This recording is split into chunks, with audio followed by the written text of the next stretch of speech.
Well, good day, everyone, and welcome to a really fascinating webinar today. You might consider this a bit of an arcane subject, portfolios protection and securities class actions. I'll opt for a slice. But we have with us today an old friend of ours, David Seidel, who's going to be talking about it, and he is really quite the expert on the subject. Now, you'll probably know me. I'm Michael Mainelli. I'm the executive chairman of Zien. And it is really a delight to be able to run these FS Club webinars, not least because our sponsors are so generous, not just with cash and support, but also with allowing us to range widely and freely across a whole variety of subjects where technology, finance, and economics meet. And sometimes the gears of economics and finance grind a little bit. And when they grind, we often wind up in the legal sector. Now, David is a lawyer and he runs the iiTRA, and we'll have more of that in a moment. But just a reminder to you that, as ever with these webinars, we put everything up online, so there's lots of materials there for you. We assume that you've signed up because you know who's speaking, and so we don't waste time with any of that. We are going to have a fairly vibrant time for discussion at 11:30. David would really encourage discussion, questions, and comments, and I would encourage you to please use the GoToWebinar question facility to send in your questions or comments. No point in sending me an email because I won't be reading it till afterwards. I'm here with you, so do send the questions through in the facility there. And very finally, we're going to have two polls here, so please do use your GoToWebinar dashboard to have a look at that. But I'll let David going there. And I'm getting some nasty comments from people like Martin Watkins already, David, that I'm wearing a shirt and tie today. Have I run out of t-shirts? No, I'm going to have to run out of here to watch the City of London Police passing out parade. But that's another story. Anyway, my job is to get out of your way so that you can hear from David. So if I might, David, the floor is yours. Thank you very much, Michael, and good morning to everyone. It's a pleasure to be with you today. And I would like to thank Michael and everyone at Zien and the FS Club for allowing me to come and speak with you, and it is a pleasure.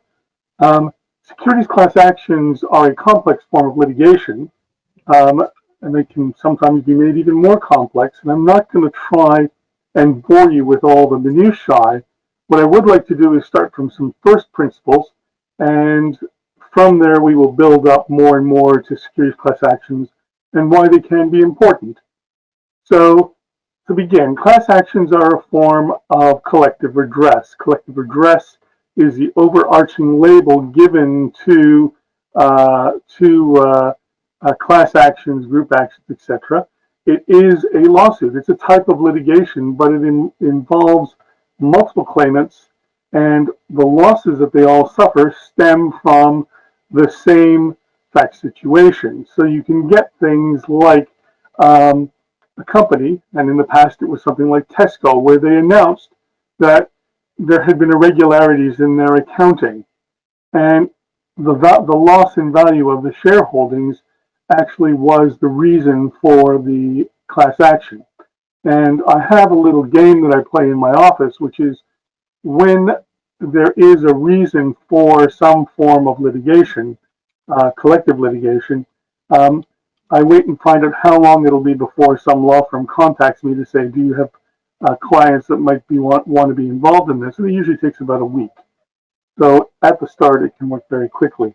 There are special rules in collective redress regarding who can represent the plaintiff class or the plaintiff group and how costs are to be paid. The court oversees all of this, and that's one of the things at the start that can make litigation a little bit more complex. Next slide, please, Michael.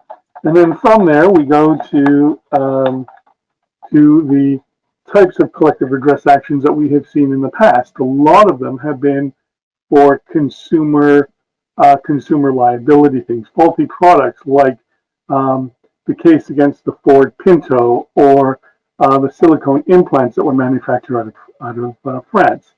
There was the negligence case that came out by the passengers who were aboard the Costa Concordia when it was actually grounded and that they'd suffered some damage there.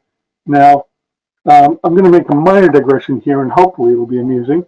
When I was in law school, the Ford Pinto case actually came to court, and it was an interesting case. For those who don't remember the Ford Pinto, it was a car that had been designed by the Ford Motor Company. It was manufactured by them, but there was a design flaw. The petrol tank was actually right behind the rear bumper. And as a result, anytime there was a rear end, the car would explode. Now, Ford was defending the action for a long, long time. And then during the discovery process, they found a memorandum by one of the executives at Ford that said it is actually, it would actually cost too much to redesign the car rather than pay out loss of life claims. And so they ignored it. And that's when the action stopped. Ford settled it very quickly. So sometimes you just never know what's lurking in the background. Securities class actions are a little bit different because they're not looking at stuff such as a car or whatever, but they are looking at share value, and these can be affected by corporate malfeasance. And it doesn't matter whether it's negligence in accounting or whether there is a problem in how they were conducting business. I mean, Enron was a great example. Volkswagen was another one. Volkswagen was all about the emission scandals from several years ago. And for those who are interested, the Volkswagen case is still going on. It's actually being litigated in Germany, but Germany has a completely different system where it will take about 10 years. It would take from 10 years of the filing of the claim to get a final result. So there's still a long way to go on that. And there are really quite, there are variations on it when you look at things like Lloyd's Bank and misrepresentations in the prospectus relating to the acquisition of Halifax Bank of Scotland. There were numerous of them regarding Royal Bank of Scotland, and they have all come to the wayside for now. Next slide, please, Michael. David, if I could interrupt for just a second, Sure. You and I prepared a little poll there, and I was wondering if it just might help the audience to get a grip on things. So I'm just going to launch a quick poll, folks. Have you ever participated in a class action suit? And if so, one, more than one, or you're considering participating in one, or you've never participated in one. This might help David calibrate the level of experience here in the audience at the moment. Okay, thank you very much, Michael, and I look forward to hearing the results of that poll because it will be incredibly interesting. Now, okay, and here it is, David.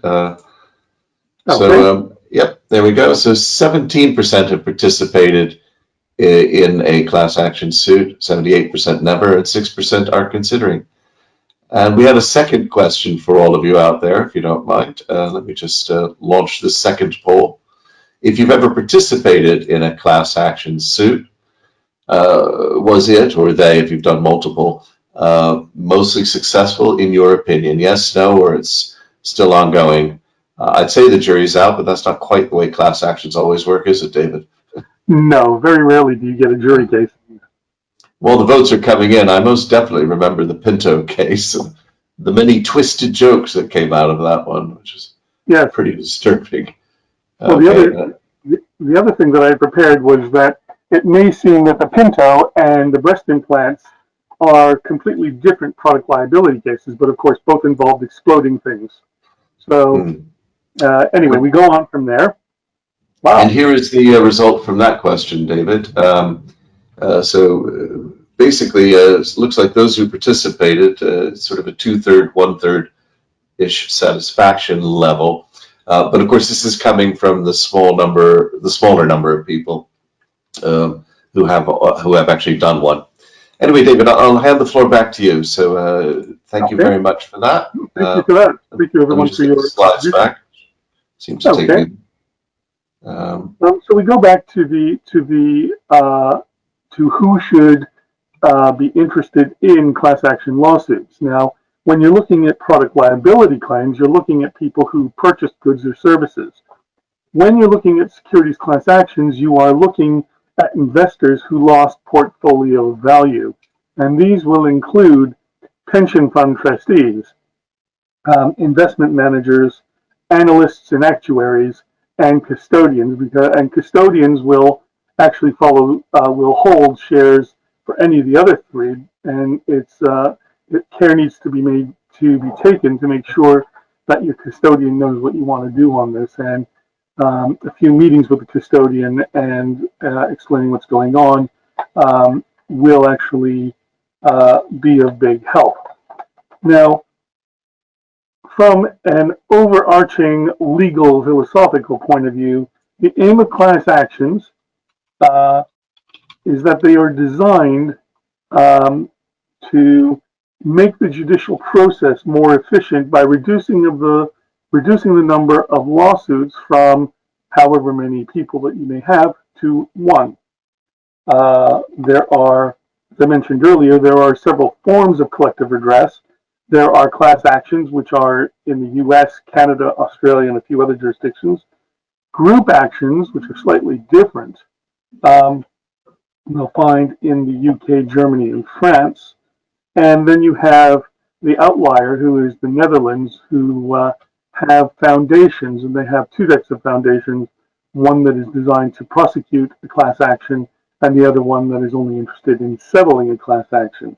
They all have different rules, and care has to be taken to make sure that you understand the rules.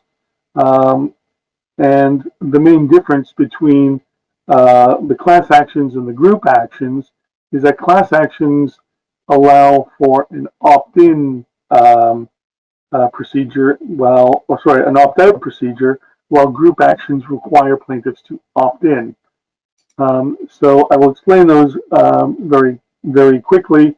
The opt-out jurisdictions, such as the U.S., take the position that if you have a representative plaintiff, then that plaintiff represents everybody in the class, and the only people who aren't in the class are those who opt out, seeking to make a better return for themselves.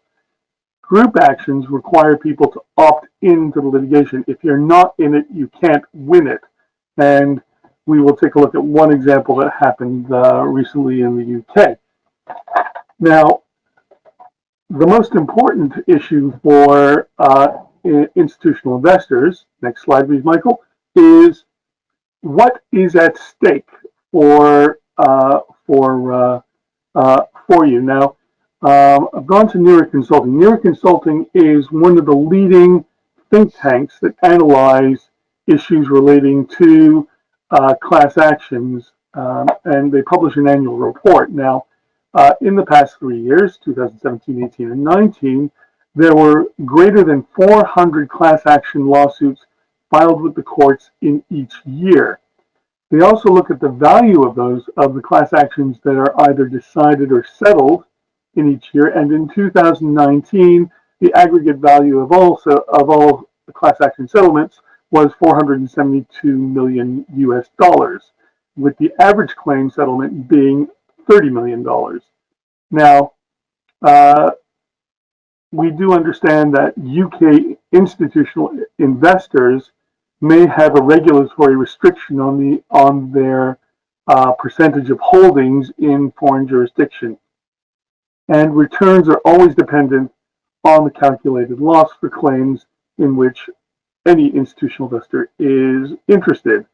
However, a rule of thumb, and this is only a rule of thumb based on industry experience, is class actions can potentially represent a return of 2 basis points per annum on an equities portfolio, or 5 basis points per annum on a U.S. equities portfolio.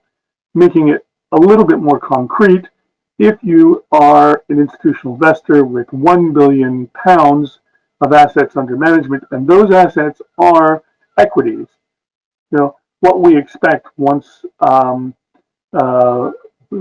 the class action activity becomes well underway is the annual return will be about £200,000 per year, and And taken overall, that is not a small amount of a small return, and it can help increase portfolio performance.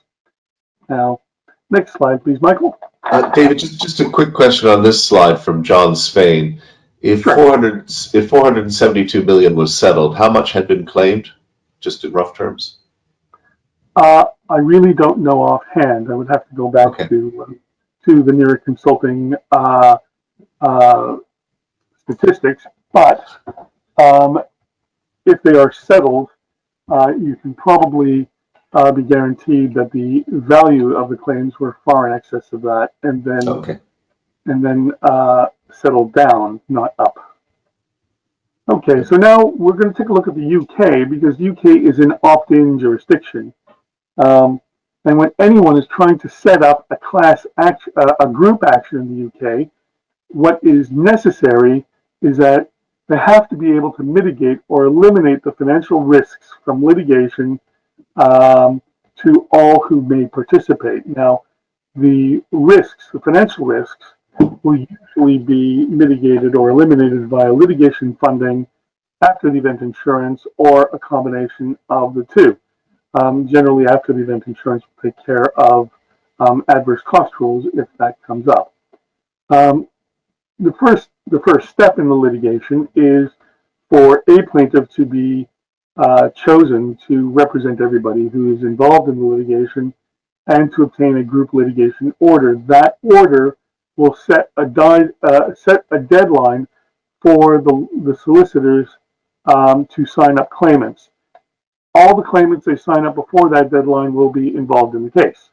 They will be able to share in the judgment or settlement, and if they cannot sign after the deadline, and those people will be excluded from it. Like the lottery, you have to be in it to win it. And past cases in the UK may show a bias against litigation, where litigation is a four-letter word. The shining example of this is a Lloyd's Bank case, where the lawyers were actually able to prove, and the court accepted, that there were misrepresentations in the prospectuses and the information memoranda relating to Lloyd's Bank's acquisition of HBOS. However, the court also concluded that those misrepresentations would not have had any impact on people investing in Lloyd's Bank. And so the defendants were victorious on that. There is a current case involving Hiscox Insurance that is currently being promoted by Mishcon Derea, and it relates to efforts by Hiscox to limit their liability under business insurance policies in respect of COVID-19. They're still trying to find clients on that, and it's very easy to find on the internet. Just search for Hiscox group action, and it will take you to Mishcon Derea's page. And there's that. Now, Royal Bank of Scotland has been involved in two class actions, one in the US, one in the UK. The UK had a minor payout. The action in the US had a slight technical problem relating to jurisdiction. I'll get into that in a second. So that pretty much takes us into opt-in jurisdictions, where you have to really understand what you're getting involved with before you sign on the dotted line. Next slide, please, Michael. We're going to look at the U.S. as an opt-out jurisdiction, and in the U.S., in any class action, there is money on the table. A claim is filed by a plaintiff who wishes to represent everyone. Financial risks in the U.S. are eliminated because lawyers in the U.S. Are able to charge contingency fees, and there is no adverse cost rule. If there is a settlement or a judgment that is to be calculated, that will be then recalculated for the element that is to go to the lawyers, and the balance will be distributed by a court-appointed administrator who has two functions. The first is the court will set a deadline when all potential plaintiffs, because in a class action in the U.S. you are not dealing with specific ones, you are dealing with an entire class, and everybody in the class who is affected will be given the opportunity to file a proof of claim relating to how much they held and how much their share value went down and how much of this can be distributed from the settlement fund. For those who don't sign the proof of claim, sign and submit a proof of claim, their share will then be redistributed to all the others who do. So there is an element of having to do something, and the administrators are very good, and they take their jobs very seriously, and they will take their time in making sure that everybody gets what's coming to them. It's a very interesting system, and in my own past, I have been involved in the class action without my realizing it, and then I received a check for money, which is always nice to do when you're not expecting it. The next slide, please, Michael. And David, just before we leave this slide, on the no adverse cost rule, do I understand it correctly that basically one can launch a class action in America with some impunity? In other words, there's you're forcing the other side to incur costs, but if it fails, you don't have to pay. Generally, that's correct, but there are other protections within the system itself to stop people doing this with impunity. There is a really good book called Circle of Greed by Patrick McKennon, and it's about the history of the class action lawsuit industry, if that's the correct word, and the founders of or the people who promoted class actions much to in the United States used to say if there was an IPO, there would immediately be a writ, and that would be something people have to bear in mind. But that has since been controlled, and there are other means of control as well. So I'm gonna go into that a bit now. The first thing to bear in mind is that securities class actions are not a quick procedure. You file your claim, you're not going to get an immediate decision. There are going to be interlocutory motions before the action can begin in earnest. And the first is whether or not the action should be certified as a class action, because up until the point it's certified, the plaintiff is representing themselves. Then after it's certified as a class action, the court will look at all the plaintiffs who are out there that have filed with the court and try to decide who should be the representative or lead plaintiff. Generally, the rule of thumb is the lead plaintiff should be the one with the biggest loss. At the same time, they will also decide who is the firm of lawyers that will represent the class. And while there is, generally speaking, the lead plaintiff with the biggest loss will also be using their counsel, the court could decide otherwise.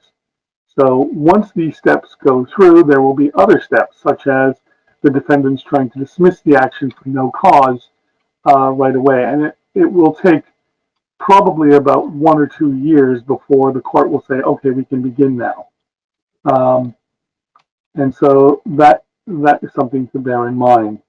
The next slide, please, Michael. We're going into the third part of the U.S. There are two. This is called opting out of the class. As I mentioned earlier, the U.S. is an opt-out jurisdiction. So there are times when a plaintiff can do a calculation of their losses in the class action, and they may see that they're so high that they may want to opt out of the class and bring a separate lawsuit for themselves and only themselves. Now, the opt-out litigation is independent and it is separate from the class action, and so that means another set of lawyers and making sure that the risks are mitigated. But there is a very important point here, and that is looking at you have to look at a number of things. The first is uh, whether or not um, whether or not the opt-out will be able to avail itself of all the findings and the judgments and the orders of the class action. And you always want that to happen because that will help determine how far you're going to go. But the other one is that because it's a separate litigation, whether or not the losses that are being accrued and the possible gain that could be coming from it is worth the increased management time in assembling evidence to prosecute the case on its own. So it is actually a very important balancing act that has to be struck. Next slide, please, Michael. Now, up until 2010, the United States was a jurisdiction that was a safe harbor for all national and international plaintiffs and plaintiffs. Then in 2010, the U.S. Supreme Court had a decision that limited who can be involved in securities class actions. That case was Morrison versus the National Australian Bank. Now, that case involved Mr. Morrison, who was an Australian national, who wanted to sue the National Australian Bank for loss of value stemming from an unsuccessful takeover of a bank in Texas. Now, this case went all the way up the litigation chain, and the final decision was non-Americans cannot sue a non-U.S. company. So non-Americans like Mr. Morrison cannot sue a non-U.S. company like the National Australian Bank in the United States where the company's or the bank's shares were traded on a foreign exchange. That means foreign national, foreign defendant, foreign trading of shares, and that comes to be known as the F3 rule. And that seemed to stem the tide of class action litigation involving foreign plaintiffs. But there are some other alternatives available. One is looking at another jurisdiction. So, for example, there is a lawsuit that has been mooted about BP over the Deepwater Horizon oil spill, and because BP's cited in the UK, looking to sue as a group action in the UK. The other one is looking at state claims in the United States, and that is where the damages were caused in the United States, and looking at United States or a state's procedures and causes of action to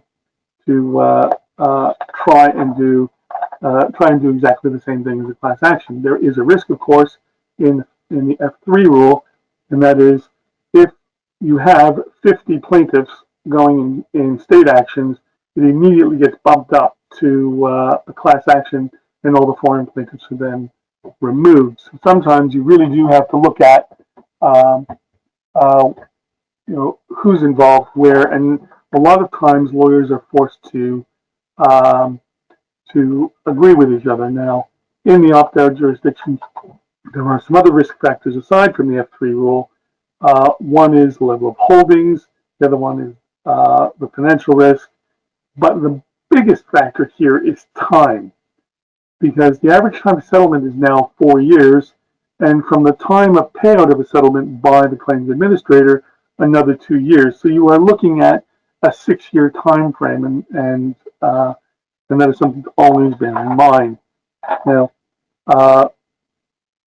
we'll go to the, let's see, as another point here, there was a class or state claim being mooted in Connecticut regarding Royal Bank of Scotland, because that's where all their underwriting is done. And the lawyers there asked us if we would get our clients involved in it. We looked at the claim, and we saw that the entire issue that would really be considered during the litigation was whether or not there was jurisdiction by the Connecticut court. And it was not about the levels of loss that were being suffered. And so as a result, we decided not to go into that claim. The claim proceeded anyway, and it was ultimately dismissed for lack of jurisdiction for precisely those grounds. So As was mentioned at the beginning, I am the Chief Executive and Chief General Counsel of iiTRA, which stands for the Institutional Investors Tort Recovery Association. We were established to assist institutional investors by by us being an independent advisor between institutional investors and the proponents of class action litigation. Usually, it's their lawyers. Um, and if we do our job right, we keep them away from specious litigation. And if we aren't doing our job right, their financial performance will be improved, governance will be improved because you are not frittering away lost assets in the class actions, and we can assist in providing better reporting to trustees and beneficiaries. Um, our independent review of potential claims and alternative litigation works well. As I mentioned about Royal Bank of Scotland, that was one. Lloyd's Bank was being passed around for a number of years, and we commented to the lawyers who were doing that because they didn't want to sue the bank. They only wanted to sue the directors, but we said you have to sue the bank because otherwise, one, there's no liability for the actions of employees, but more importantly, the bank will be indemnifying their directors in any event. So you need the bank there. The other thing that we do is we make sure that our clients have access to the filing of proofs of claims when necessary and as a matter of course. So regardless of whether you take the passive approach, which is simply waiting and seeing whether or not you have a proof of claim and then signing it off and sending it out, or being a little bit more active in evaluating possible litigation opportunities, our clients are covered one way or the other. And that takes me to my next slide, please, Michael. And this is really what there is that should be taken away from this little discussion. The first is acknowledging that investment litigation and securities class actions have global reach, as do your investments. The involvement in securities class actions and group actions, etc., provide better governance to your clients. They can improve your performance and your reputation enhancement by making sure you're only involved in non-specious litigation. Always remembering that in the U.S. there is money on the table if you want to go for it, and in the U.K. you should know that retail and institutional investors are already working together. So, for example, in the Lloyd's Bank case, there were several thousand individual shareholders who were working alongside 150 institutional investors to prosecute that action.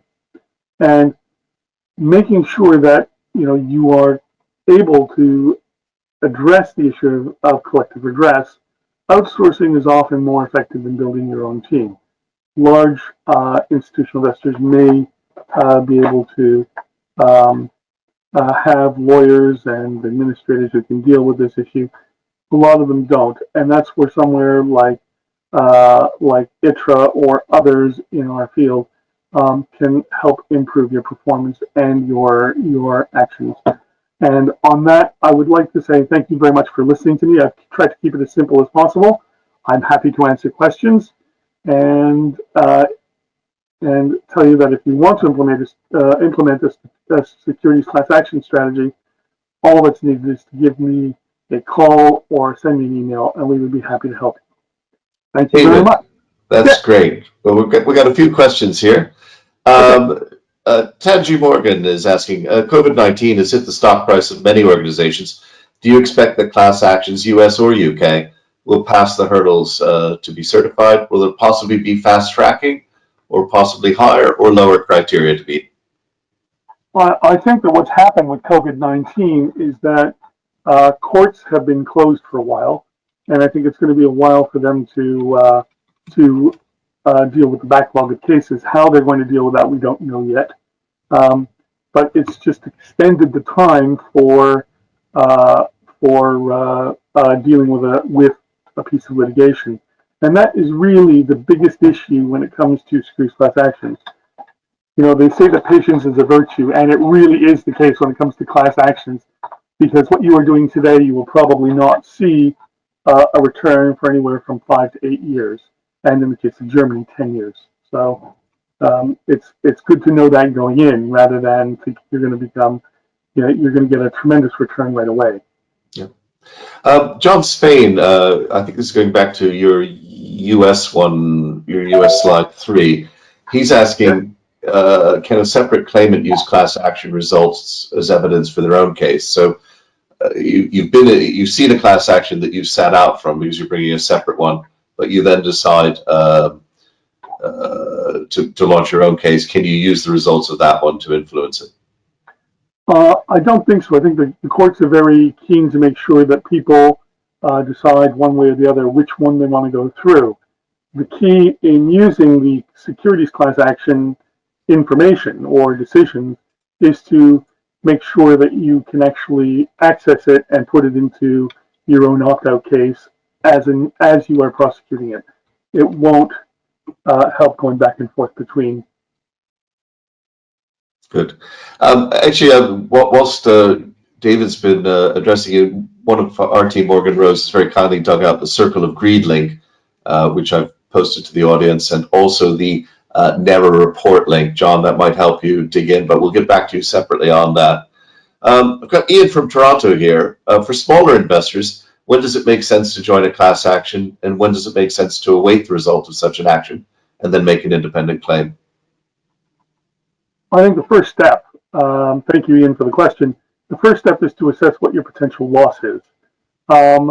If you are, if you are a casual investor and you only have a minor interest in the company, it is often better to wait and then file your proof of claim as and when you can. If you are, on the other hand, a very large investor, the options then have to be assessed. I mean, it's very interesting here because particularly sort of the BPS marks that you made, and also the fact that this really is an industry, isn't it? We see the opportunity, we circle around, we form, we get going, and then we look at it as a long-term investment return on a portfolio, really. It is an industry, and when I first joined iiTRA, my chairman, Robin Ellison, the first thing he said to me was, read this book and then we'll talk about it. That was Circle of Greed. And it was absolutely incredible because you actually learn the ins and outs of American procedure, but then you also learn where it all went wrong. Now, where it went wrong there was one law firm was actually paying people to become plaintiffs. So give them money to buy shares in a company that they would then sue. And this had to be kept very quiet, and eventually it couldn't be because one of the plaintiffs actually went to one of the lawyers and said, I need $750,000. If you don't get it to me, I will blow the whistle on you. And this lawyer then turned around to his sideboard, opened it up and said, 750,000, you say, and he counted it out. It is extraordinary. Well, you're betraying all the tricks of the legal trade now. But actually, that leads me into a question I had, which does interest me, and it is the ethics of this. And I could see this cutting in a number of ways. I mean, on the one hand, particularly if I'm a corporate, don't I almost have an obligation to my shareholders to take a class action suit, say against a bank like RBS on RBS GRG that's damaged me? That I can see in some senses, and a class action is almost the route that I take that to get shareholder benefit. But then on the other hand, it does all reek of ambulance chasing. Yes, in some cases it does, and that goes back to the first comment I made, where they said if you had an IPO, there will be a writ following, and that was ambulance chasing when you read the book. When you look at some things, yes, there does seem to be a duty of care to at least look at the issue of class actions and collective redress, because we have anecdotal evidence of institutional investors who have been audited by the Financial Conduct Authority. And one of the questions that gets asked is, what is your strategy for dealing with class actions and other collective redress? Because they don't want to see things lost. Yep. And I think that the fiduciary duty here is not necessarily to get involved, but it's at least to consider the issues every time. And I think that's really the most important thing. we're not telling you to get involved. We're telling you to at least listen to what's being offered and then make your own mind up. Yeah, and obviously to record that in the board minutes and things that it has had appropriate consideration. Ian Clacker's got a really good question here. In looking at the MasterCard opt-out class action in the UK, one of the defenses is that it is difficult to calculate individual harm or recompense due to different charges, given that these are over a long time period, ranging from the early 80s to 2008. And there were different levels of expenditure, so it's unreasonable to just offer £300 a head blanket. I've been using my MasterCard differentially. Do you think that per capita is reasonable, or does this need much higher precision, which is simply not possible given the systems and the timeframes? The biggest issue for a lot of class actions is getting some expert economic evidence. And I know that you and I went through that with LIBOR at one point, and we did, yeah. We did, and it's hard to look at individual cases, and part of the problem with collective redress, if you want to talk to everybody, is you are basically saying, I'm in with this group, my losses may not be precise, but I'm in with the group. You're not, if you want to sue in your own right and get a better return, you sue in your own right. And that is always the risk that people have to take when getting involved in a class action. You are no longer your own person. You're part of the group. Well, this leads to an interesting question. Jane in West London is saying, in medieval England, a form of group litigation was more or less the norm, but it fell into decline on the grounds that the representatives didn't necessarily represent the whole group. Do we have an analogous problem with investor class action suits? I think what ends up happening is today group actions require a lot more care in setting out who are the various plaintiffs. That's in the opt-in. In the U.S., it's less of a concern because they just take everybody on the shareholders list from the relevant date when it all started to the end date, and they look at all that. It's becoming a little precise, but then again, they also put people in stockades back then. Well, in time available, just one final question. A number of our listeners are involved in digital assets and cryptocurrencies. We've seen a huge rise in the issuance of these, and many studies have been done, not least one by us a couple of years ago, showing many of them are scams. But even some of the sort of legitimate or semi-legitimate ones appear to have fallen foul of things like US SEC regulations and tantamount to public offerings, etc. And I think we're already seeing a large number of class actions. Is that correct? I think so. I think the one thing that people have to remember is that class actions don't run instead of SEC actions. They run alongside it because the SEC does not have the resources to prosecute everything for everybody. And so there's always this balance that happens. Well, David, as ever, we're coming to the end of time, and I'm already getting people coming in. Thank you, and I'm delighted that we had such a good turnout on a Friday morning, particularly with the gorgeous weather we're having here. But just by way of closing, I've got sort of 3 rounds of thanks, and I'll come back to you in a second.